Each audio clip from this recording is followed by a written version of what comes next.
Live from New Delhi, you're watching DD India News Hour, India's voice to the world. I'm Ramesh Ramachandran. Wish you all a very happy Holi. All right, coming up in the next hour. UN Security Council passes a resolution demanding an immediate ceasefire in Gaza. 14 members vote in favor. The US abstains and does not veto the resolution. The draft resolution has been adopted as Resolution 2728, 2024.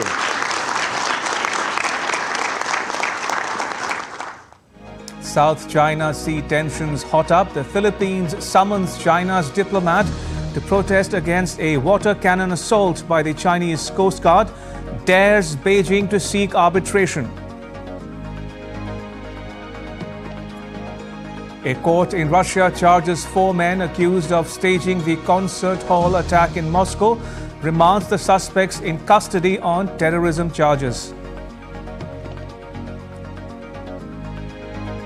And the world celebrates Holi, the festival of colors, marking the start of spring in India, Nepal, other South Asian countries, and across the diaspora.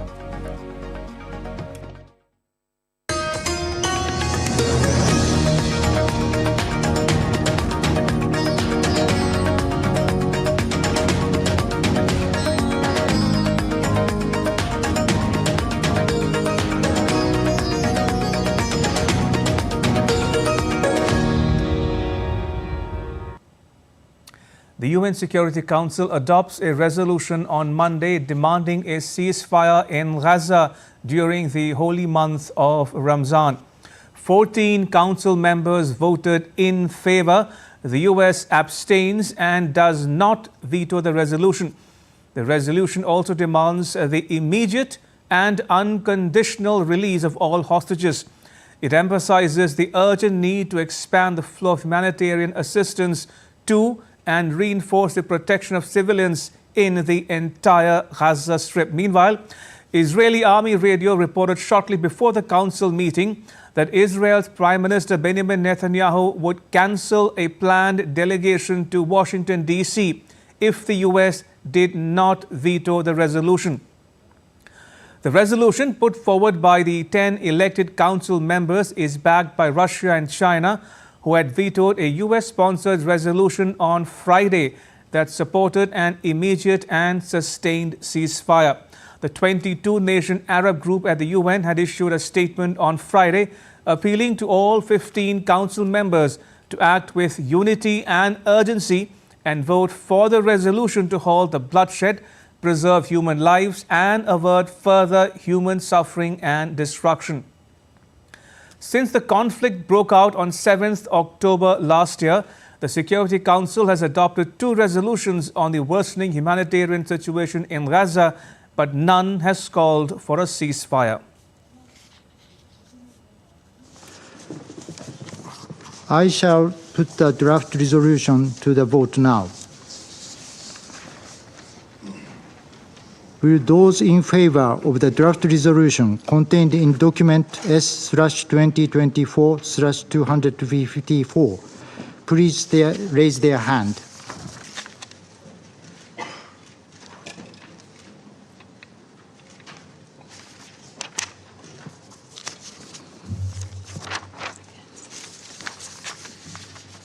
Those against? Abstention?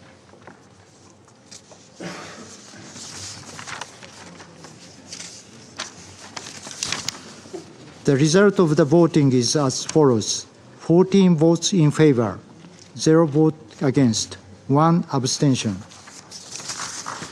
The draft resolution has been adopted as Resolution 2728, 2024.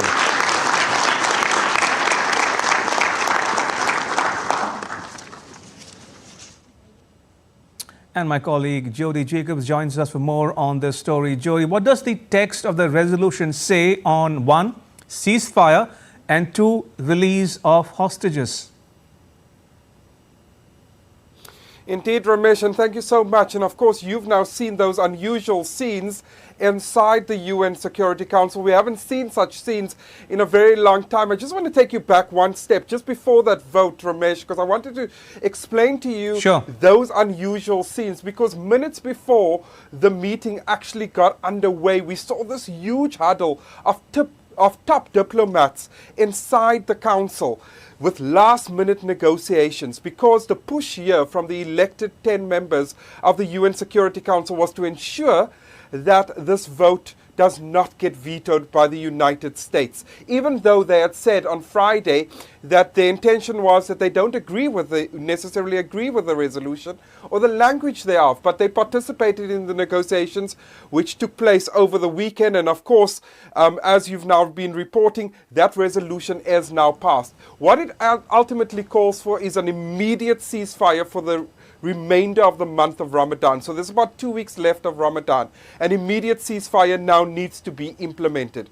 Also, there's a line that calls for the immediate release of all of the hostages, which now needs to be undertaken, and then unimpeded humanitarian access into Gaza. Now, we also know this comes on the back of reports yesterday by the United Nations, where they said that Israel has now decided that they're going to block all aid going into northern Gaza. So, of course, this legally binding document, which is a UN Security Council resolution, which is the only legal sort of binding document from the United Nations, is now going to force Israel, of course, to ensure that that the ceasefire, together with Hamas, is implemented, that Hamas releases all of the hostages, and of course that they don't impede any further access of humanitarian aid into Gaza. The resolution goes a step further in saying that this is obviously the first part of it, but ultimately the end goal here is for a sustained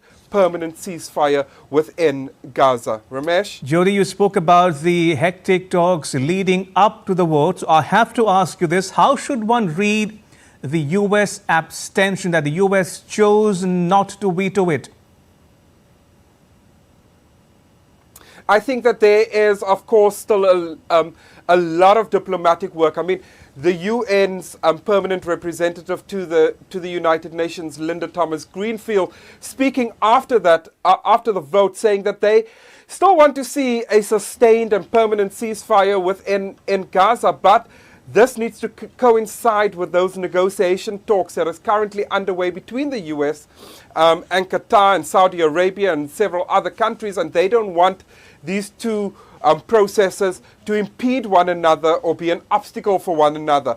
So I think that diplomatically, when we speak about this, the US was forced into a corner, and the language that was used in this resolution had to force the hand, and China made it very clear in the Security Council earlier too, that the US now cannot impede the work of the Security Council. The Security Council's work is way too important to uphold international peace and security, and the world's eyes has been on the UN Security Council since the start of this conflict on the 7th of October. The world's eyes has been on the Security Council to take action, and they've been impeded by several diplomatic rows over the last couple of months.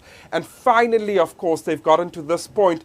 And I think ultimately the US decided to abstain and to not veto this vote because they knew that the world's eyes was now on the Security Council today. Indeed, as Jody is pointing out, this is the first time the UN Security Council has passed a resolution explicitly calling for a ceasefire in the Israel-Hamas conflict. Jody, thank you. That was Jody Jacobs reporting from New York City. Thank you, appreciate it. Right, shifting focus to another story now, this time from the Indo-Pacific. The Philippines summoned China's diplomat on Monday to protest against aggressive actions in the South China Sea at the weekend, as Manila's defense minister dared Beijing to bolster its vast sovereignty claims by taking them to international arbitration. It was the latest in a succession of flare-ups in the past year.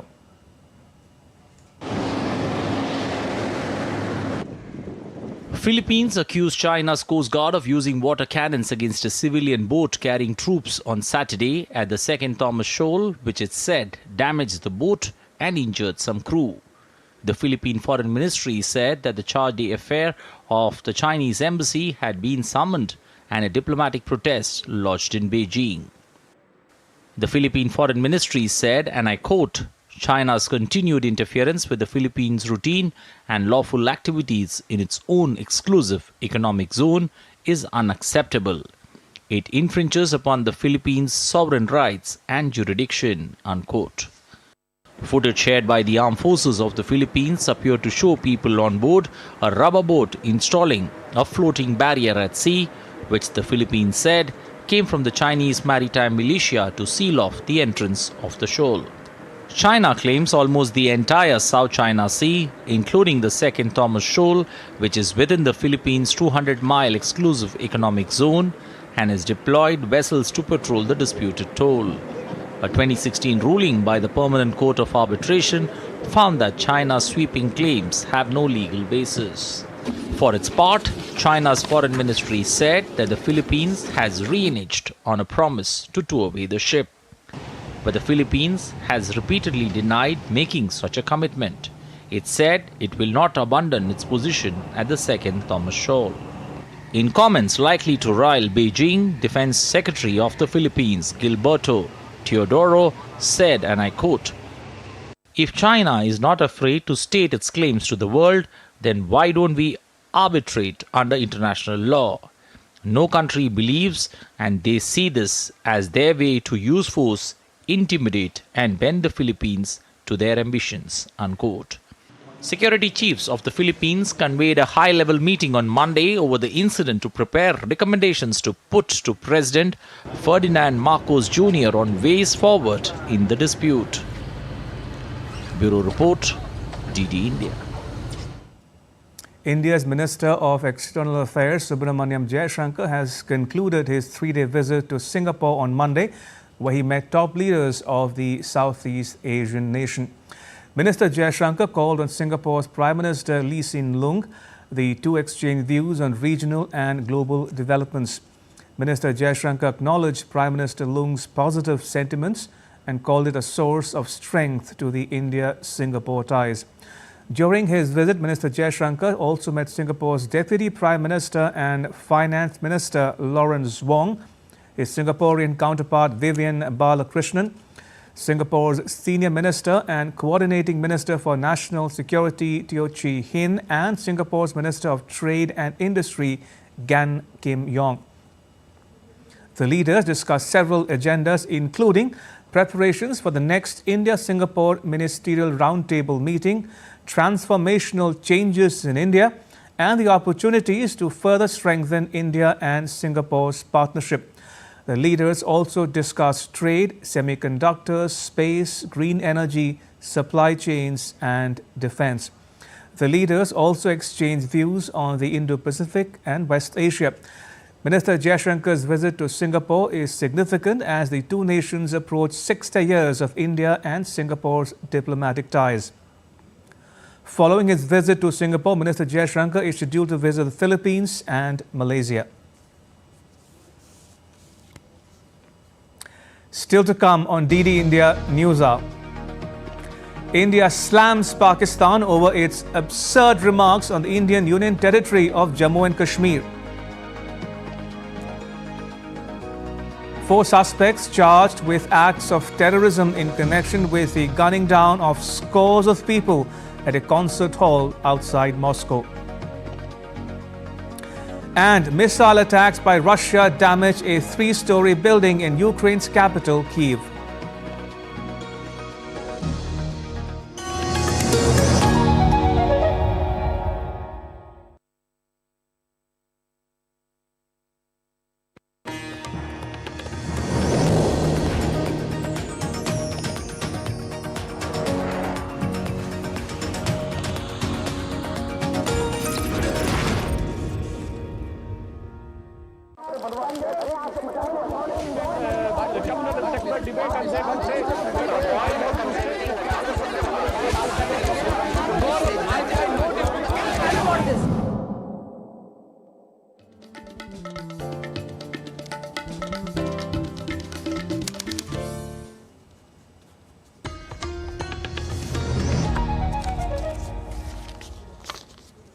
You're watching DD India News Hour. I'm Ramesh Ramachandran.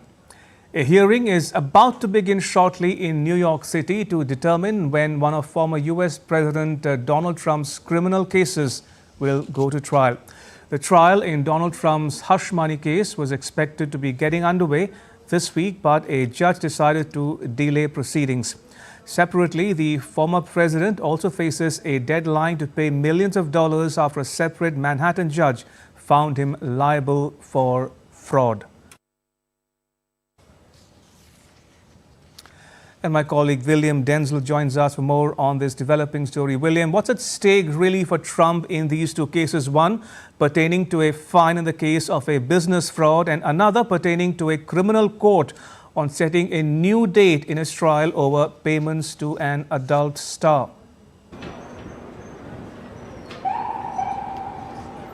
Ramesh, as you rightly point out, it is an incredibly busy day for Donald Trump and his legal battles. Now, we've just had an announcement when it comes to one of those cases that you rightly mentioned. That pertained to the question of how much money Donald Trump would be forced to pay after a judge recently found him liable for fraud. This was all connected to a civil case that Donald Trump faced, where he was accused of inflating the value of his assets to obtain favourable terms from lenders. Now, the judge in that case ordered Donald Trump to pay over $350 million, but if you take into account interest, that rose to $450 million or so.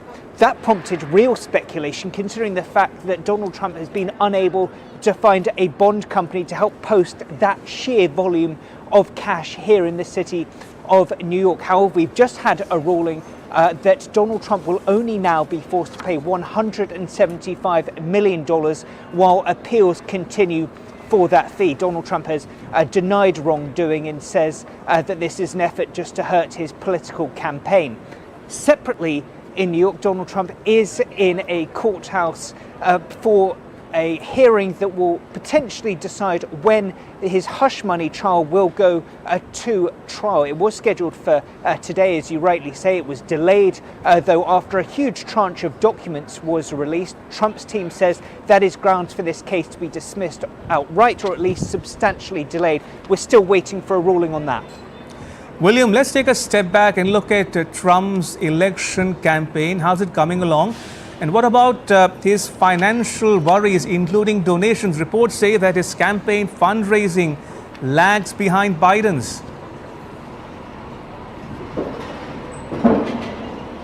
Absolutely. Well, if you look at polling, recent polling suggests that Donald Trump does have a slim lead over Joe Biden. So as far as Trump's team is concerned, that is a positive development. However, if you look at the finances, of course, there's so much money involved in the US election process. Well, that paints a somewhat different picture. According to February's war chests, Joe Biden's team has around $70 million. That's in comparison to Donald Trump, who had around $33.5 million. So a big difference there. And then if we consider the huge amount of legal fees that Donald Trump has been paying and is expected to continue having to pay in the coming months. Last year, Donald Trump alone is believed to have had to stump out around $50 million for his various legal battles. For the former president, Donald Trump, there is a windfall of cash potentially coming in the future after a merger deal was announced for his social media app Truth Social. That could help Donald Trump pocket around $3 billion. Yes, that is with a B. However, unless the courts and businesses give the green light, he could have to wait around 6 months to actually be able to access those funds. William, thank you. That was my colleague William Denzel reporting from New York City. Thank you. Appreciate it. In other news, across the Atlantic, Russia has charged 4 men with acts of terrorism in connection with the March 22nd concert hall attack outside Moscow. The Islamic State has claimed responsibility for the attack. Following this, Italy and France have beefed up security in their respective countries. More in the next report. A Russian court on Sunday charged 4 men, at least one Tajik national, with acts of terrorism in connection with gunning down scores of people at the concert hall outside Moscow on the 22nd of March. At least 137 people were killed and over 180 others injured in the deadly attack. Teams of Russian rescuers continue to clear the debris in the concert hall on Monday, while search operations are still underway. The country mourned the victims as the Kremlin lowered its national flag to half-mast, and the citizens continued to lay flowers and toys at the concert venue. Kremlin spokesman Dmitry Peskov on Monday declined to comment on the progress of the concert hall attack probe. Speaking to the reporters on Monday, Kremlin spokesperson Dmitry Peskov said no city or country could be completely immune to the threat of terrorism. Peskov was asked if the Friday terrorist attack was a failure of the Russian intelligence services. Peskov said that the intelligence services work tirelessly. They are dealing with all sorts of challenges and threats that Russia is facing. He didn't provide more details on the course of the investigation, but noted that the fight against terrorism required full-fledged international cooperation. The Islamic State militant group claimed responsibility for the attack. However, Russia challenged assertions by the United States and other countries that the Islamic State orchestrated Friday's attack, accusing Washington of covering for Ukraine. I think that it would be both cynical and counterproductive for Russia itself and the security of its citizens to use this context to try and turn it against Ukraine. Meanwhile, in the wake of the attack in Moscow, Italy said it had planned to increase the level of vigilance ahead of the upcoming Easter holidays. The French government also raised its terror alert warnings to its highest level. Bureau Report, DD India. In a recent spate of missile attacks on Ukraine, a three-story building in central Kyiv was badly damaged on Monday morning. Missile debris fell in 3 other districts of the city as a string of hypersonic missile explosions rang out across the Ukrainian capital. Officials said that at least 7 people were injured in the attack. Following the attack, Ukraine's Foreign Minister Dmytro Kuleba called on international allies to supply more air defenses. Meanwhile, Ukraine's energy minister on Monday said that the nation is keeping electricity imports high and not planning to export power. Last week, Russia had attacked Ukraine's power facility, which caused blackouts in many regions. As of Monday morning, more than 400 settlements were without power across Ukraine. Moving on, India slammed Pakistan once again over its absurd remarks on Jammu and Kashmir. Speaking at the 148th session of the Inter-Parliamentary Union Assembly in Geneva, Harivansh Narayan Singh, the Deputy Chair of the Rajya Sabha, the upper chamber of India's legislature, reaffirmed that the Union territories of Jammu and Kashmir and Ladakh are an integral part of India. India has slammed Pakistan once again over its absurd remarks on Jammu and Kashmir. Pakistan, as per its habit, raised the Kashmir issue once again in the assembly of 148th session of the IPU Parliament in Geneva. Delivering the right of reply against Pakistan, Deputy Chairman of Rajya Sabha Harivansh rejected the preposterous comments made by Pakistan. I take the floor to reject the preposterous comments made by Pakistan against my country. Lectures by a country which has an abysmal track record of democracy is laughable, to say the least. It would have been better if Pakistan did not undermine the importance of a platform like IPU by such absurd allegations and false narratives. India accused Pakistan of harboring terrorists and engaging in cross-border terrorism and remarked the country with an established history of aiding terrorism shouldn't make comments on human rights.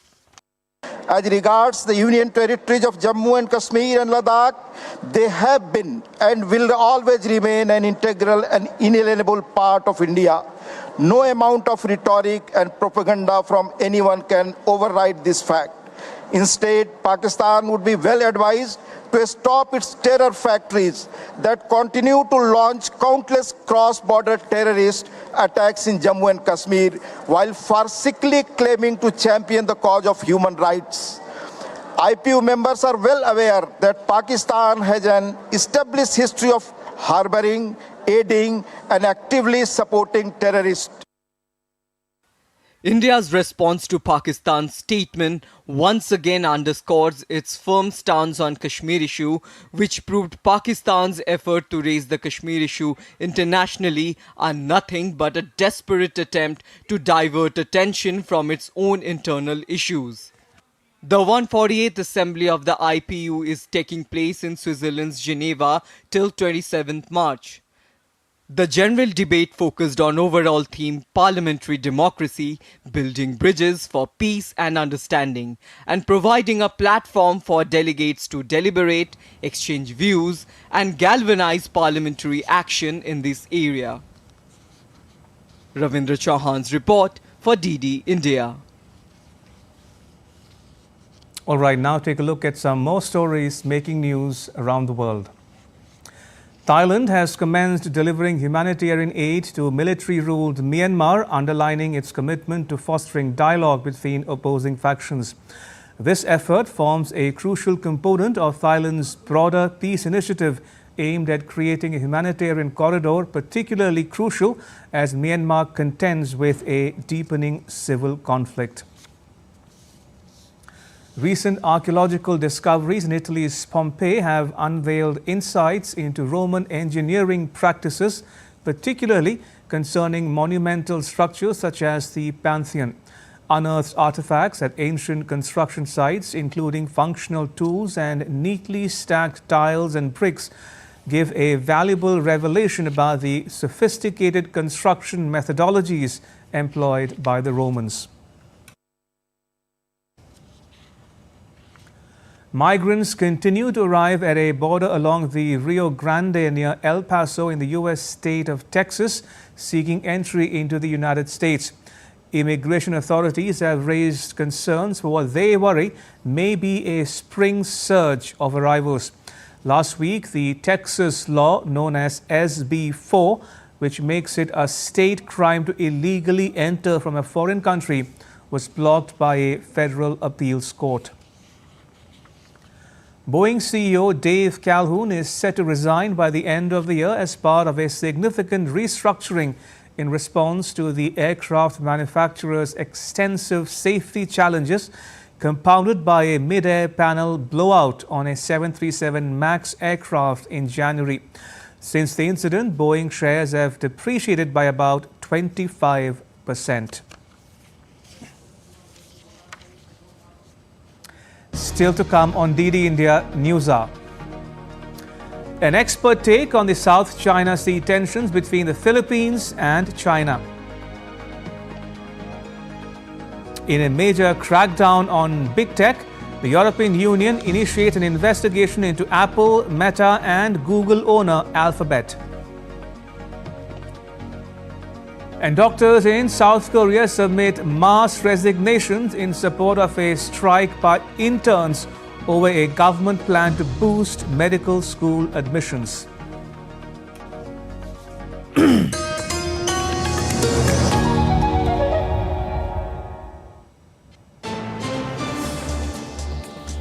Voice of a rising aspirational world.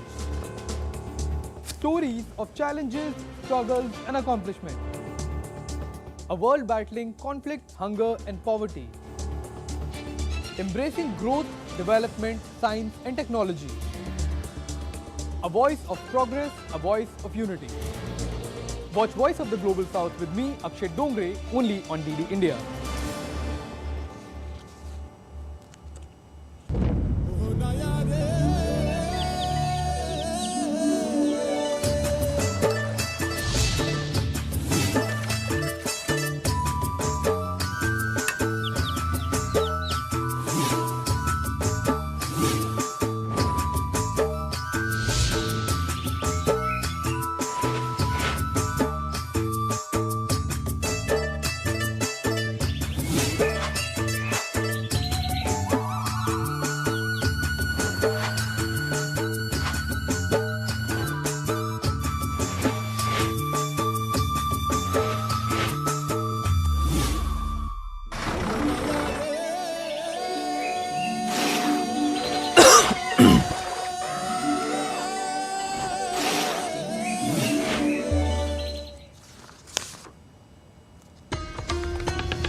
You're watching DD India News Hour. I'm Ramesh Ramachandran. A quick recap of the headlines. UN Security Council passes a resolution demanding an immediate ceasefire in Gaza. 14 members vote in favor. The US abstains and does not veto the resolution. South China Sea tensions hot up. The Philippines summons China's diplomat to protest against a water cannon assault by the Chinese Coast Guard, dares Beijing to seek arbitration. And the world celebrates Holi, the Hindu festival of colors, marking the start of spring in India, Nepal, other South Asian countries, and across the diaspora.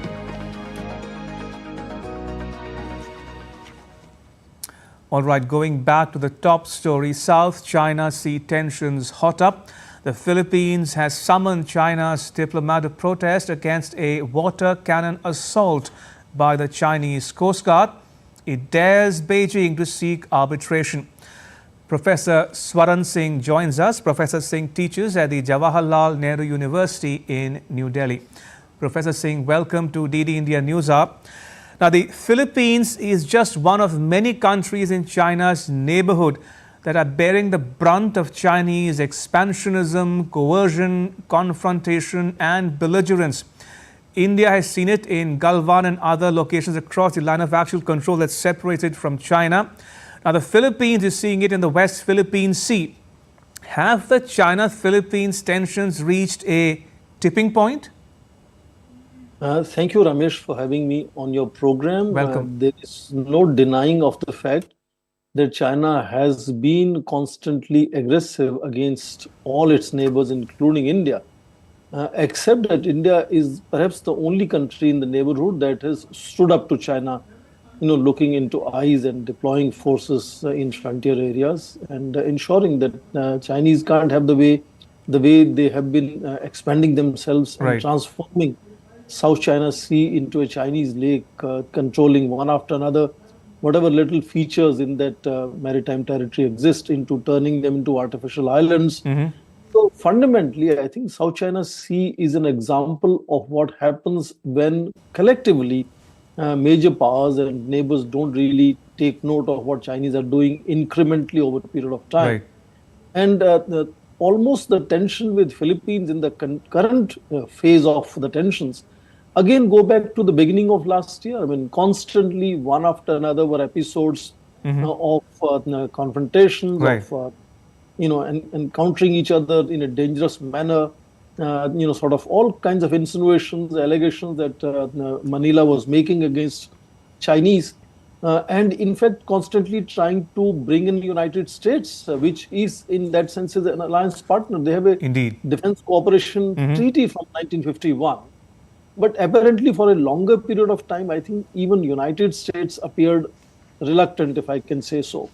If you recall the 2012 Scarborough episode, when Chinese had kind of taken control of that, President Obama had virtually kept silent. So in that sense, Americans have always looked at China as a challenge, where they have kind of created these smaller allies in the periphery as scapegoats. And that is where I think this attention has to be drawn now. Where constant over 15 months now tensions are going on, and then what Manila ultimately is saying, let us go back to court of arbitration, which obviously is an indication that their trust on United States, despite recently they added 4 more military bases to Americans to access and deploy forces there. Professor Singh, if we were to zoom out and look at the region as a whole, the Indo-Pacific, the Philippines is a member of the ASEAN.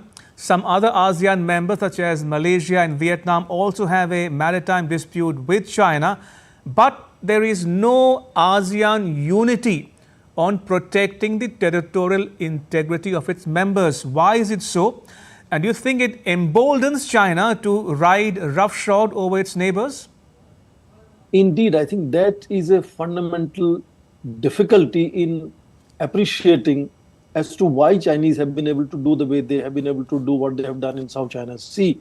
For a longer period of time, I think the greater powers kept on saying that, the regional stability, security will be maintained by ASEAN on the driving seat, as we said. But from East Asian financial crisis of 1997, the Chinese, engagement with ASEAN countries transformed it from a kind of an adversary to an ally in terms of economic relationship. And that has ensured that Chinese are able to constantly deal with each of the 10 ASEAN countries more at bilateral level. And ASEAN has not been able to stand together as one union to address the threats that they face. Some of them face directly, others face indirectly in South China Sea. That is why initiatives like Quad were taken. Americans understood that ASEAN is no longer able to stand up to China. Right. And Quad was created, but Quad again is largely non-military, kind of a grouping. And for military, they created AUKUS, as we remember. But fundamental difference, Ramesh, I want to underline is you mentioned Malaysia and Vietnam. Unlike these two nations, Philippines is in alliance partner. Defense treaty with Philippines makes Americans directly stakeholders as to what happens in South China Sea vis-a-vis China and Philippines. Right. And if Philippines has to again go back to say China to go back to court of arbitration, to me, it's not a sign of trust on United States. In that sense, I think one has to really look at as to how, if not United States, then how can all the regional peripheral countries can come together and perhaps begin to think as to how can they tackle their shared China challenge. Indeed. Professor Singh, I want to take you back to 2016 when the Permanent Court of Arbitration under UNCLOS, United Nations Convention on the Law of the Sea, ruled in favor of the Philippines, but China rejected it. Today, we are told that ASEAN and China are negotiating a code of conduct on the South China Sea. What's the guarantee that China will honor it? The code of conduct is fundamentally a bilateral understanding between ASEAN and Chinese. And as you said, there could be always very, very varying interpretations. And similarly, what happened in 2016 June is again, Chinese were hiding behind procedural and technical explanations as to how they were holding reservations on many of these clauses of UNCLOS, and therefore they were not going to accept it and they did not participate in that court of arbitration proceedings. But more interesting was how President Duterte at that time had himself taken a U-turn and had ignored that court of arbitration, which was a larger, at least in terms of ethical, moral pressure on China, was a very significant arbitration that really said that the 9-dash line has no historical standing in that sense. It's a claim line that Chinese keep on pushing, but arbitration said that doesn't stand any logic anymore. But at that very significant moment of history, when I think nations of the region could have come together and struck some kind of a deal with Chinese, if not a clear containment of China, that important moment was lost by President Duterte, who said, I will prefer foreign direct investments coming from Beijing instead of haggling with China on issues like this. And I think that moment actually emboldened Chinese, that their economic prowess that they have, they can convert one after another into political influence. And that is what is making this whole ratcheting up of the tensions for the last 15 months now. Indeed. Professor Singh, as we speak, Minister Jaishankar is making his way from Singapore to the Philippines.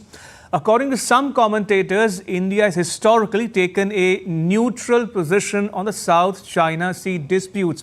But they say a noticeable change is emerging in India's stance. Do you agree? I fully agree, because this is part of this whole Act East and the hyperactive approach that Indian foreign policy has seen. And I even say that Indian foreign policy has become increasingly assertive in pushing India's national interests much more rigorously than perhaps we were much more normative in earlier period of time. And that is where I think there are also expectations from the region now that India could perhaps take a lead in bringing together all the neighborhood and saying, we have a shared problem here. Indeed.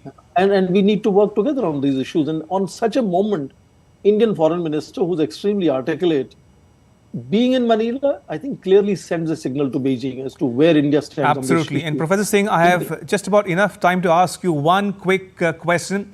How would you describe India's relations with the Philippines in general and defense ties in particular? I ask you this because the Philippines will soon become the first country to receive the BrahMos missiles. It's the first time India would be exporting it to a foreign country.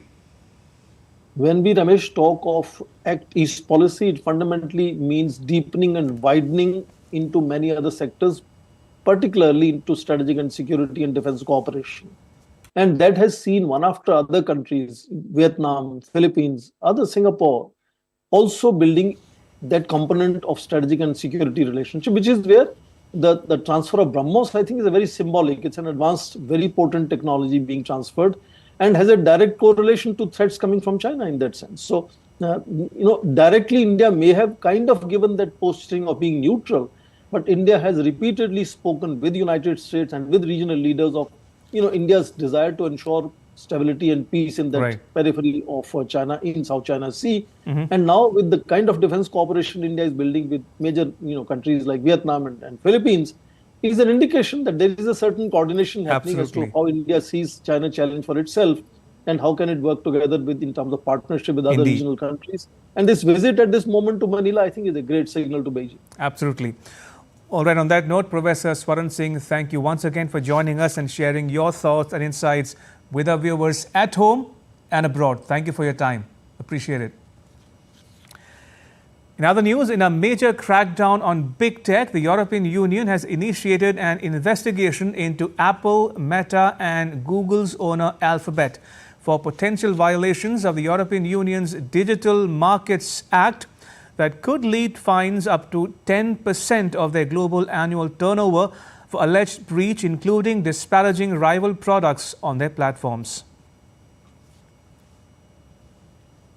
There are in total 5 of them. These decisions to open non-compliance investigation, they come only 2 weeks after the implementation deadline has passed and show that the DMA compliance is something that we take really seriously. Our 5 investigations, they concern Alphabet, Apple and Meta. And DD India's Ishan Garg sent us this report from Brussels. Take a look. Well, the Digital Markets Act under the European Commission is one of the flagship markets act, one of the flagship legislations by the European Union, essentially looking at how they can level the playing field and how they can regulate competition, especially in the field of technology. So this is an act that is going to regulate how various large tech companies, which includes Alphabet, Meta, so Microsoft and Amazon, how they are going to they're going to be playing in the European market. And one of the biggest concerns for the European regulators is, of course, how best can they protect the consumers, and that's one of the biggest points that they have brought forward in the press conferences that have been happening today. They're saying that they're going to be investigating these companies, Apple, Alphabet and Meta, with a view to ensure that consumers are protected and also that smaller businesses which are operating not only in the European Union but also potentially being impacted worldwide, they can be protected from the larger companies who are being investigated for acts that can be taken, that can be considered potentially as being anti-competitive in nature. In some more news from the Indo-Pacific, senior doctors at major hospitals in South Korea began submitting their resignations en masse on Monday in support of medical interns and residents who have been on strike over the government's push to sharply increase medical school admissions. The president of the Medical Professors Association of Korea said increasing admissions will ruin medical school education, causing the country's healthcare system to collapse.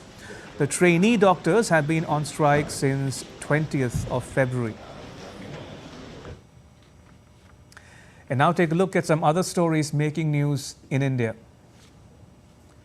Festivities turned into chaos as a fire broke out during the Bhasma Aarti at the Mahakal temple in Madhya Pradesh's Ujjain on Monday. 13 people, including priests and temple staff, were injured in the incident and admitted to the district hospital. Prime Minister Narendra Modi expressed grief over the accident and prayed for a speedy recovery of the injured. India's Congress party on Monday released the 6th list of candidates for the upcoming general election. The party has declared 4 candidates of Rajasthan and 1 in Tamil Nadu. The Congress has now announced 190 candidates so far. India's Election Commission is promoting environmentally sustainable selections during general and assembly polls. The Commission has issued directions to election machinery and political parties alike to minimize the use of paper for voters' list and electoral material. The poll body has emphasized the use of e-books and e-documents during the campaign. And still to come on DD India News Hour. Holi, the Hindu festival of colours, celebrated in India and around the world. And Pakistan's fast bowler Mohammad Amir comes out of retirement to make himself available for this year's T20 World Cup.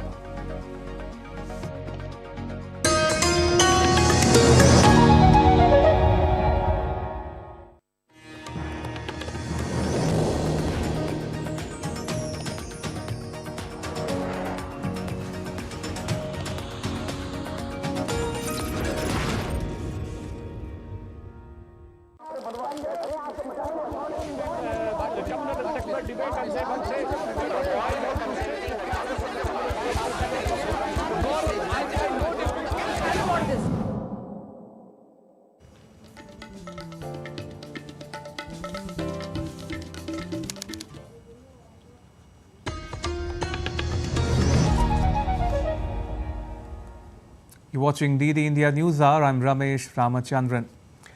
Bengaluru, known as the IT capital of India, is reeling under a severe water shortage. The crisis has snowballed into a political war to include the Mekadatu Reservoir project in the election manifestos of political parties. The drastic situation is likely to remain till June as a peak summer approaches, with dried borewells and depleting water levels in reservoirs. More in the next report. The sight of empty pots, long queues and water tankers have become a regular feature in Bengaluru. The water crisis has worsened this year due to low rainfall, leading to the drying up of borewells and reservoirs. The two largest lakes in Bangalore, Belandur and Vartur, with a water spread of 500 hectares, have been desilted and drained and do not have any water for the last 5 years. If that project had been completed 3 years back and if they were full of water, the groundwater would have been recharged and there would have been no groundwater crisis. So this meeting, the delay in both these projects has caused this crisis. One of the prominent factors contributing to the crisis is fast urbanization with poor planning and a lack of water management. Encroachment on lakes has further increased the problem. The government's quick fix solution of supplying water through tankers comes with a huge price tag. And in addition to that, the middle income group areas, we are supplying the water through the tankers. About 230 tankers are in place and they are all supplying to the stressed out areas. So the immediate and short term measures are already taken now. Now medium term and long term measures are underway. Suburban areas like Whitefield, Anakal and Electronic City are facing severe water shortages.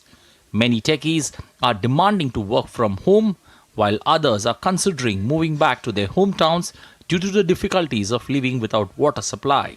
Women are protesting on the streets against the construction and water mafia. We are staying 6 members but 5 buckets is not sufficient for us. It's not enough. We require 10 buckets. We need solution from water problems. With Bengaluru's growth, the water requirement per day is 2600 million litres, but the city gets only 1450 million litres every day. 650 million litres of water is sourced from borewells, while 500 million litres of water is the shortfall. Borewells dried nearly 7,000. The Mekadatu Reservoir project aims to meet Bengaluru's drinking water requirements by adding 4.75 TMC water. However, Tamil Nadu opposes the project, with the DMK stating in its manifesto that it will not allow the project on the Karnataka side. Former Prime Minister Devagowda has urged all political parties in Karnataka to counter this opposition and commit to building the reservoir. It is known to the Prime Minister. It is known to the Irrigation Minister.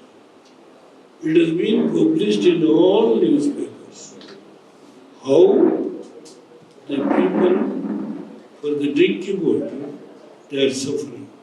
Water experts fear the worst is still to come in April and May. The city has lost nearly 70% of its green cover in the last 50 years. The long-term solution lies in the overall management of water and natural resources, failing which the city will be left high and dry. Holi, the festival of colors, is being celebrated on Monday. Millions of Indians celebrate the Hindu festival, dancing to festive music, exchanging food and drink, and smearing each other with red, green, blue and pink powder, turning the air into a joyful kaleidoscope of color. Holi marks the arrival of the spring in India, Nepal and other South Asian countries, as well as the diaspora.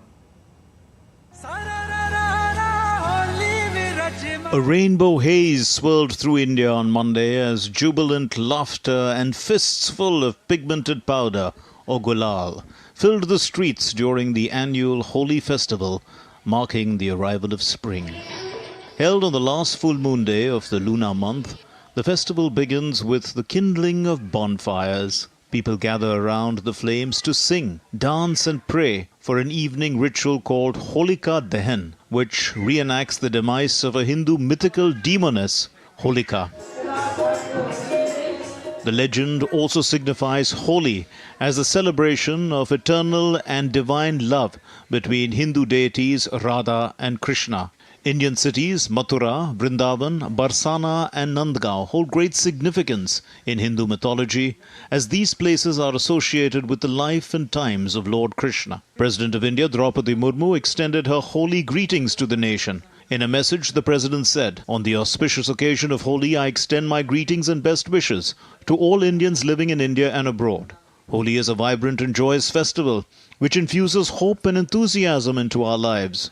Various colors of Holi symbolize the diversity of our country. This festival promotes the feelings of love, unity and brotherhood among the people. This festival also inspires us to strengthen our cultural heritage." India's Prime Minister Narendra Modi also extended greeting to the people of the country on the occasion of Holi. In a post written in Hindi on X, PM Modi said, "Wishing all my family members a plethora of heartfelt Holi greetings.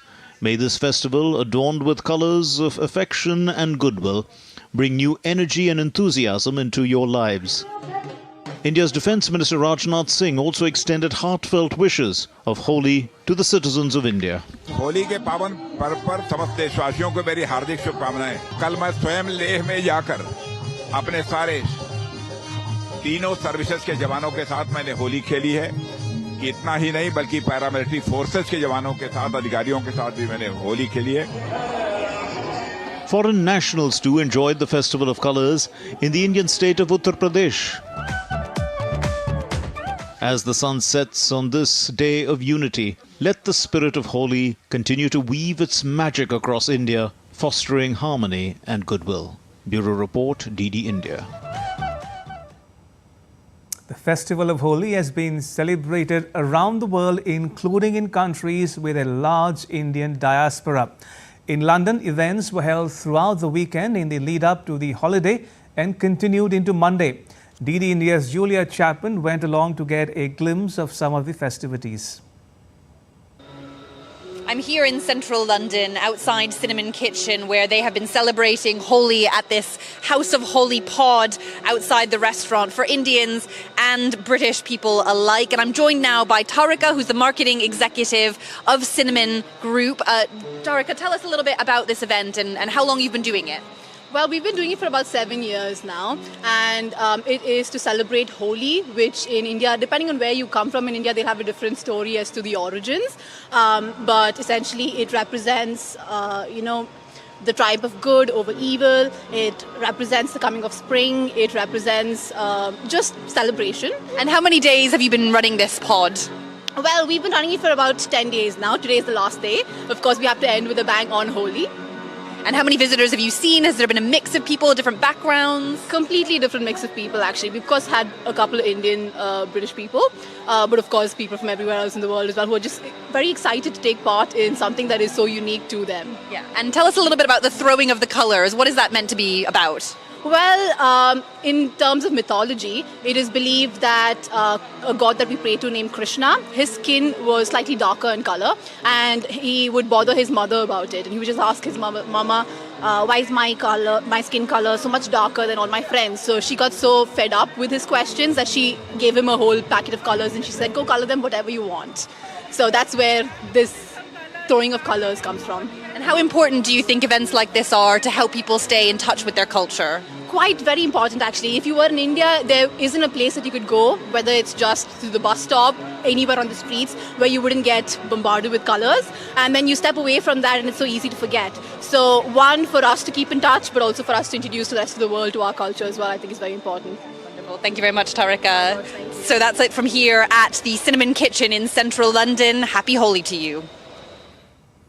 And now to news from the world of sport. Controversial Pakistan left-arm pacer Mohammad Amir has decided to come out of international retirement and make himself available for selection for the upcoming T20 World Cup 2024 in the Americas in June. Amir, who was banned from cricket for 5 years between 2010 and 2015 on spot-fixing charges and was also briefly jailed for his crime, had retired in 2021 from all forms of international cricket. But he has kept on playing in T20 leagues around the world. And now the new PCB regime under chairperson Mohsin Naqvi has convinced him to take back his retirement. Taking to social media handle X, Amir wrote, "I still dream to play for Pakistan. Life brings us to the point where at times we have to reconsider our decisions. There's been few positive discussions between myself and the PCB where they respectfully made me feel that I was needed and can still play for Pakistan," unquote. And with that, it's a wrap on this edition of DD India News Hour. Let us know your thoughts on the news of the day. You can connect with us on Facebook, X and Instagram. You can also check out our website ddindia.co.in. We'll be back with more news as it breaks here on DD India. I'm Ramesh Ramachandran. Once again, holy greetings to all those celebrating it. From all of us here in New Delhi, thanks for watching DD India News Hour.